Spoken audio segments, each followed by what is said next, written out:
કે દાદા ભગવાન છે, દાદા ભગવાને 24 તીર્થંકરોનો આત્મા આપણને આપ્યો છે કે જેવી તેવી વસ્તુ છે. ઉલ્લાસ આવે, બહુ ખુશ થાય, ખૂબ અમે સાંભળના નહીં, એ બધે ખોટું નથી, પરંતુ જોડે જોડે સંયમ પરિણામમાં મૂક્યા છે આપણને. એ સંયમ પરિણામ જો આપણા જ મન વચન કાયાને સંયમિત ના કરી શકતું હોય તો મથવું તો પડશે જ ને એની જોડે. અને તપ અંદર થયા વગર કોણ મથાવશે તમને? બોલો ને, તપ થયા વગર મથાવશે કોણ તમને? તપ જ મથાવે છે ને. દીપ્તિ મથાવે છે તો સમજુ તું આપણને મથાવી નાખે છે ને.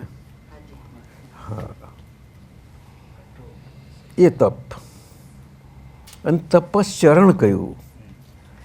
એ તપશ્ચરણ, તપઃ ચરણ, સંસ્કૃત બે શબ્દ જુદા પડે. તપઃ એટલે બે અનુસ્વાર, ચરણ તપશ્ચરણ એટલે તપ આવ્યું એ અનુસાર આપણું ચરણ હોવું જોઈએ, શુદ્ધાત્મા દ્રષ્ટિએ કરીને, શુદ્ધાત્મા દ્રષ્ટિને હાથે રહીને.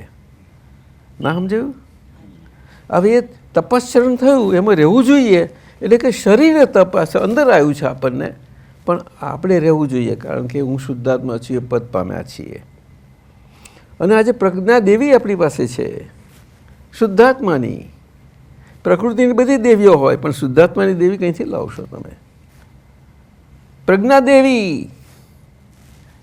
અને પ્રકૃતિની દેવીઓમાં જ્યાં જ્યાં સુધી આપણી અજ્ઞા દેવી આપણા પર રાજ કરે છે ત્યાં સુધી આપણે જે કાચા પડીએ જેટલા ભાગમાં, એટલે જ એને બુદ્ધિ કહીને.